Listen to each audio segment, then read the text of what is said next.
The special PDP stakeholders meeting convened for the Anambra South senatorial district by the aspirant, Mr. Valentine Ozigbo, he said, was to present his manifesto and rub minds with the people ahead of the party's primary in the state. Now that the primary is drawing near, it was necessary to now engage the stakeholders and get to hear from them and have a revision and introspection of what we're doing. It's always good to get feedback and see what is it that we can do to improve on what we're doing.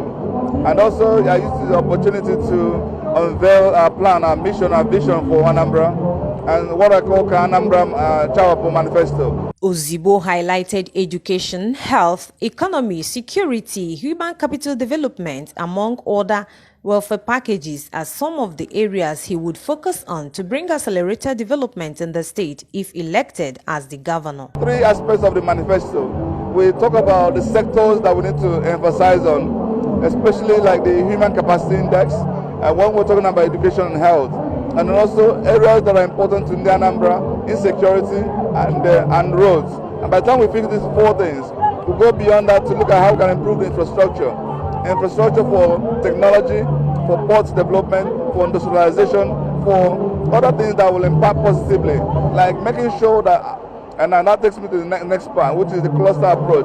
That's where we can now begin to look at Onitsha and the environment as a commercial hub. What can we do to Onitsha to really regain its lost glory? How do we ensure that the urban renewal happens? How do we ensure that the water system, whatever that the big city demands, is done? And go to Nnewi axis. Where we are now is the Nnewi axis. How do we industrialize Anambra so we can begin to actually catch up with the rest of the world? So Oka axis, which is supposed to be our state capital, obviously is a ghost of itself.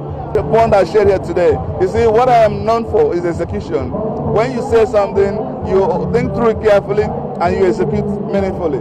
I want to show you that some of what I've said to you is born out of my experience.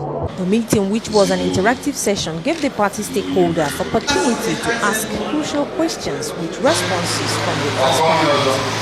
They also pledged support for the PDP and its candidate for the election. People have come in, aspirants, they want to be a candidate, they want to be this, they want to be this. But I think what we saw today is like we have a meeting with the candidate itself. So we are supporting him, and we believe with God he will win the election, the primaries. Having heard him fully well, I believe that he's prepared to take Anambra to the expected level. The stakeholders meeting, already held in Anambra North and Central senatorial districts, was part of a journey through the state to sensitize people on the need for quality governance and to seek for their support ahead of the PDP primaries for the 2021 Guba elections. From Amichi, Ngozi Okekaro, NTA News.